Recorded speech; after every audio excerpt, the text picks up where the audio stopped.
How's it going, everyone? Welcome back to another video. Sorry, there's been a lack of, videos. As I know I was trying to get 2 videos up a day, but I've been really busy today, and unfortunately it wasn't possible. And I'm guessing it's going to be past 12, so I've missed the day. It's okay. I'll make up for it today with this video and another React video that I've got lined up. Now, of course, I hope you're enjoying the new layout. Let me know in the comment section below what you think. It took me a while to get all of this sorted today. We've got a nice little setup for the actual streams on Fridays as well, so that is going to be cool. But overall, I'm liking it, and I'm hoping you're liking it too. With that said, we've got a lot to get through today, so I'm going to get stuck straight in.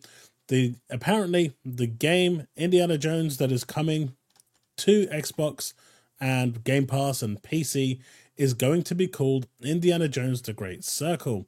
Now, as we can see up here, I might have found the official title of Bethesda's Indiana Jones game developed by Machine Games, Indiana Jones and The Great Circle. Lucasfilms registered several domains on January 9th, 2024, with that title, such as Indiana Jones and the Great Circle, Indiana Jones and the Great Circle. They're basically making sure that it's all trademarked. Now, as you can see, they also filed for a trademark in Europe 2 years ago for the Great Circle with goods and services for video games. And yes, they include mobile, possibly because these games can now be played via streaming services on phones, or it's for some legal reasons I don't know much about. Notably, Cyberpunk 2077 and most console PC games list mobile in goods and services. And as you can see here, other registered domains. So it does look like the Indiana Jones game that's going to be revealed on Thursday is going to be, well, not this Thursday, next Thursday, is going to be Indiana Jones and the Great Circle. This is a really, really cool find. I actually recorded this video earlier and it kind of corrupted the file, and Taz came in with the clutch with this news. So there we have it. This is going to be the front and center news. This is awesome. I'm really looking forward to this game. I really hope it's actually going to be good. There's a like for that as well. Now, we move on to Palworld. Now, for those of you that saw this game, this is pretty much Pokemon with guns. It looks awesome. It had caught my interest a long time ago when I saw it. It's finally coming, and it was supposed to be a PC-only game, but Microsoft stepped in and made sure that this game is coming to Game Pass, Xbox Series X and S, and apparently Xbox One, surprisingly. It's a bit of a weird one, but I guess they want to reach as many users as possible. There is no mention of another platform, so it is going to be day and date on Game Pass and PC, so that is cool. This is one I'm looking forward to. I know a number of you yesterday were asking if I'm going to be, or if I can on the 19th, which falls on the Friday of my usual streams, be streaming this with a couple of you to check it out. And yeah, sure, why not? As long as time permits and people are happy to do that, then we can definitely do that while we're talking about gaming news and just having a cool discussion. I hope you enjoyed the format yesterday. I had a lot of fun. It was a real change. And yeah, I hope I got to answer most of your questions. But moving on.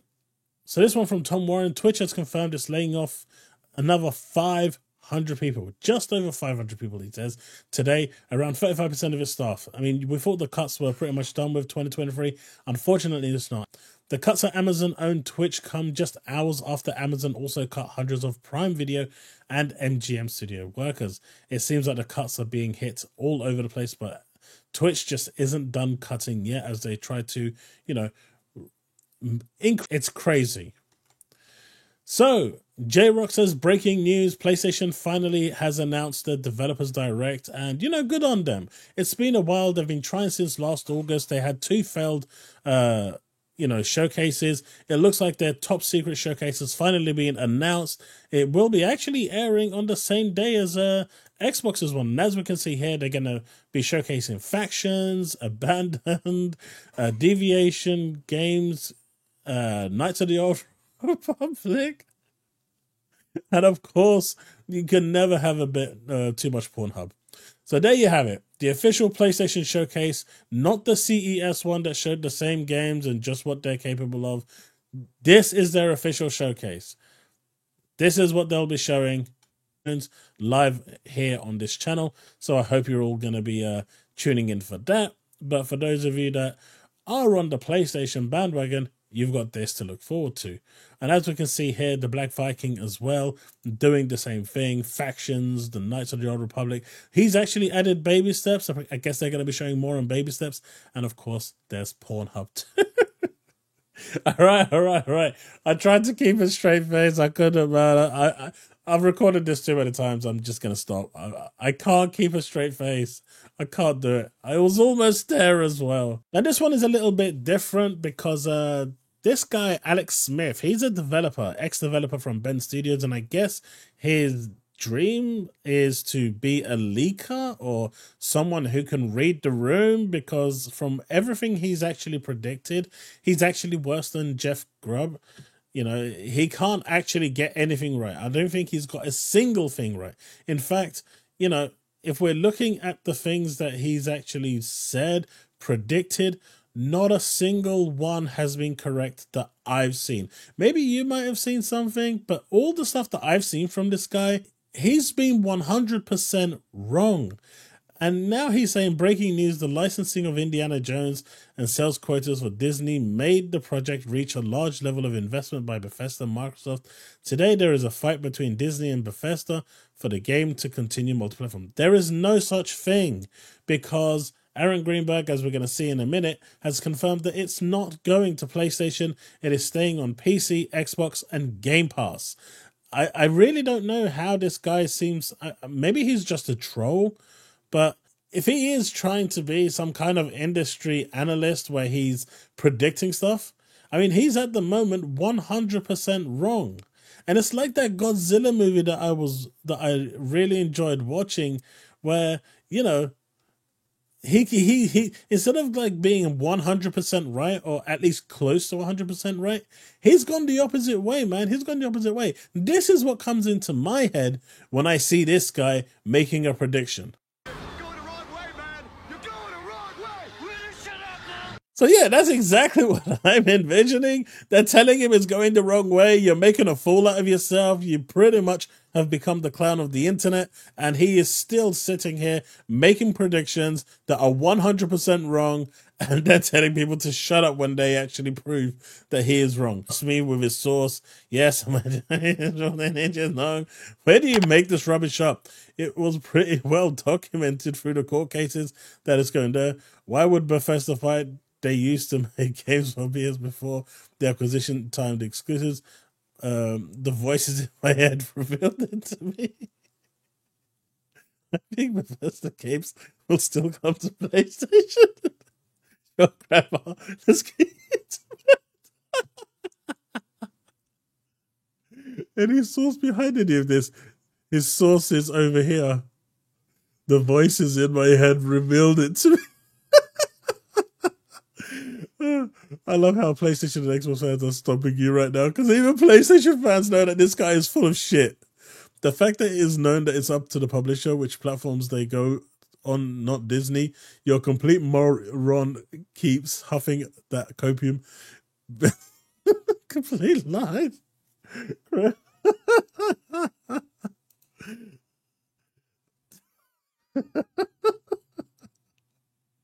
PS5 port announced that the secret PlayStation. Breaking news: the contract for exclusivity signed about a year ago already. This, along with Alex playing Concord, are all made up. My God, this dude! I mean, he's a joke. He is an absolute joke.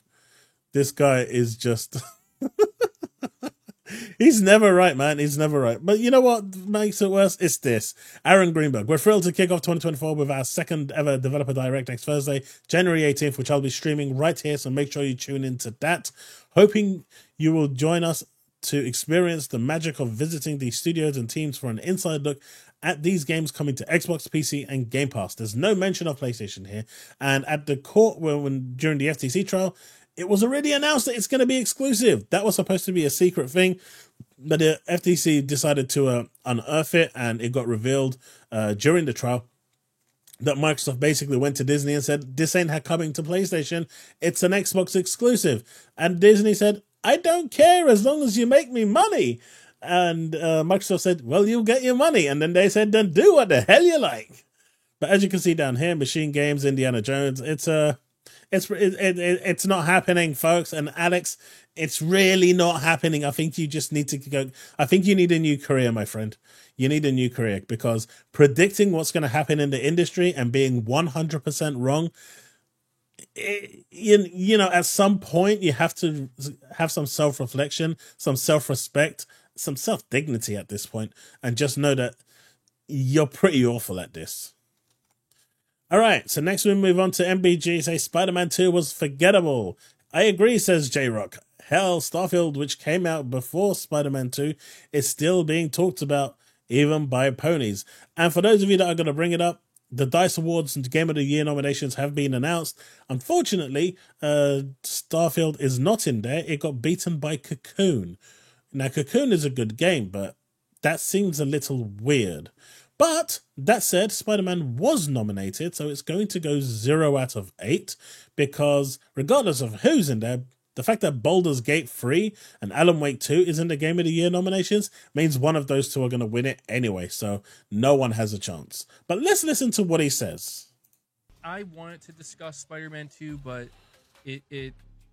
I'll put it to you this way. If I discuss Spider-Man 2 in depth, it's going to happen way later, as in I replay it or revisit it, because I did talk about it quite extensively, but I didn't enjoy it that much. Like, what do you mean by that?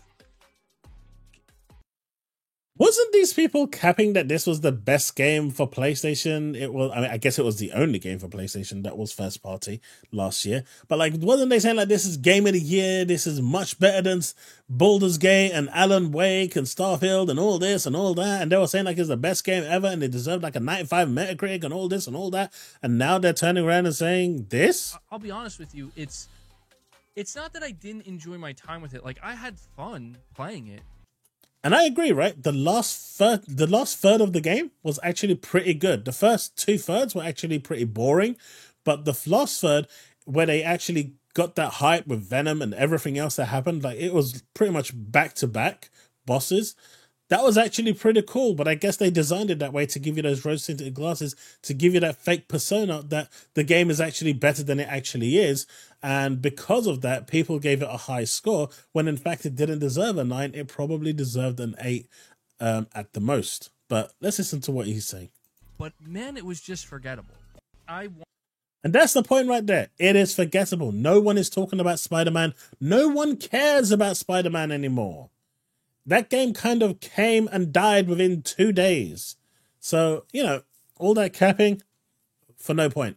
And the fact that you've got MBG here actually saying the same thing as well, and I agree with him for the first time, not because he's shitting on Spider-Man, because what he's talking about is actual facts. Like, when I played Spider-Man 2 for the first time, it was actually pretty decent. I enjoyed it, especially the last third. And it gave me a false perception, because that's what Insomniac tried to do. But the rest of the game, it was pretty poor. Okay, so we've got this one over here with Jaywood. Apparently, the Taiwanese insiders report the Nintendo Switch 2 specs have leaked. Now, this is a big bump from what they had before. That isn't the official Switch 2, by the way. It's just a AI mock-up. But you've got NVIDIA's T239 processor. Now, this is supposed to be akin to around a 30 series graphics card. So that's a big bump from what they have right now. It's supposed to have 8 gigs of RAM, which I'm a little disappointed in. I wanted 16. 64 gig is the same as the OLED. Greatly improved battery life. That doesn't really tell us anything. 120 Hz screen refresh rate, which is, I guess, goes with the battery life because it's going to cane the battery. And a price of $400 because Nintendo doesn't normally release stuff at a loss. If it actually looks anything like this, it'll actually be pretty cool. Maybe there's like a keyboard or something underneath. But, you know, time will tell. But we've got this over here inside is NVIDIA new hardware for what is the T239. And if we look at it over here, the T239 is an advanced mobile processor based on an octa-core ARM A7 8C CPU cluster paired with a custom graphics unit based on NVIDIA's RTX 30 series Ampere architecture, combined with the backported elements from the latest Ada Lovelace GPUs and with an all-new file decompression engine for the fast engine. It also supports NVIDIA's console-specific graphics API, all but confirming that it's destined for the next generation Switch. Basically, it's going to have DLSS support, so this is actually could be a real big powerhouse, and you know, could be in theory, it could actually be better than, more powerful than the Xbox One X and the PS4 Pro. That's that's actually quite interesting, right? That's actually quite interesting. That would actually be a proper next generation handheld console. really cool stuff. The big one being this one, Indiana Jones and the Great Circle. We finally have a name. It's a little disappointing that we got to see this before the actual reveal, but you know, whatever's on the internet is eventually going to go everywhere. But that's it, folks. Let me know what you think in the comment section below, what you think of the new overlay. Don't forget to like and subscribe. It really helps the channel grow. And I am trying to hit 7,000 subs by the end of January, looking to try and get 1,000 subs a month. If you want to support the channel further, you can do that through my Patreon, linked in the description below. You can do that through my YouTube membership by clicking on that join, starting from $1 to become a member.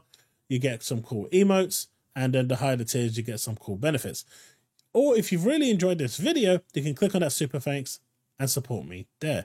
But the easiest way and the cheapest way is to hit that like button and subscribe, and I will see you in the next video, where we'll probably be uploading a react video. So I hope you're enjoying those, and until the next one, remain legend.